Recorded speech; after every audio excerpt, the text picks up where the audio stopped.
Алматы тау кластерін дамыту үшін кешенді жоспар әзірленді. Оның аясында Түргеннен Қаскелеңге дейінгі келешегі зор үш басым аймақ айқындалып отыр. Онда әлемдік деңгейдегі инфрақұрылым және халыққа қолжетімді 300-ден 700 шақырымға дейінгі тау шаңғысы жолы салынбақ. Бұл туралы бүгін премьер-министр Олжас Бектенов оңтүстік Астанаға жұмыс сапары барысында айтылды. Үкімет басшысы мұнда тау кластерін дамыту тәсілдерімен танысты. Толығырақ әріптесім Нұрбек Мырзатайұлы баяндайды.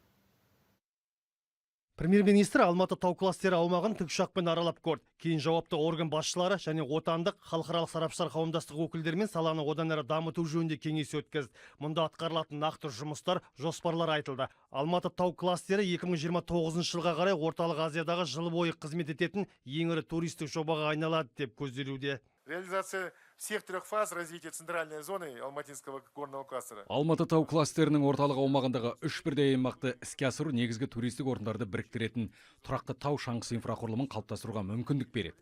Жоба аумақты өркендетуге жаңа экономикалық мүмкіндіктер ашады. Жаңа жұмыс орындары пайда болады, қызмет көрсету сапасы артады.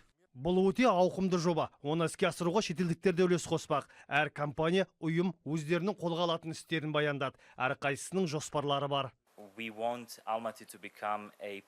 Жоспарды жүзеге асыру Алматыны жыл бойына жұмыс істейтін, әлемдегі жетекші курорттармен салыстыруға болатын тау туризмі бағытына айналдыруға мүмкіндік береді. Стратегиялық мақсат табиғат, бос уақыт, спорт пен мәдениетті біріктіретін бірегей туристік брендін қалыптастыру. Басым бағыттардың бірі көрнекті туристік объектілер құру, аспалы жолдар жүйесін, қонақ үй және спорт инфрақұрылымын дамыту. Алматы тау кластерінің дамуы бойынша түрлі пікірлер айтылды. Жиынды қорытындылай келе премьер-министр саланы өркендету жөнінде ұсынылған тәсілдерді атап өтті. Мемлекет құрылыс барысында сапамен бақылауды қамтамасыз ету, оның ішінде экологиялық мәселелер бойынша жауапкершілікті өзіне алмақ. В Казахстане под руководством президента Тоқаева идет. Қазақстанда президент Қасым-Жомарт Тоқаевтың басшылығымен елімізді жаңғырту, оның ішінде экономиканы әртараптандыру, шикізатқа тәуелділіктен арылу бойынша ауқымды жұмыстар жүргізілуде.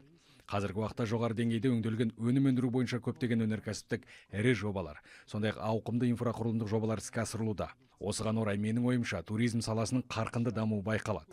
Қазақстан лайықты туристік бағыттардың біріне айналуға мүдделі.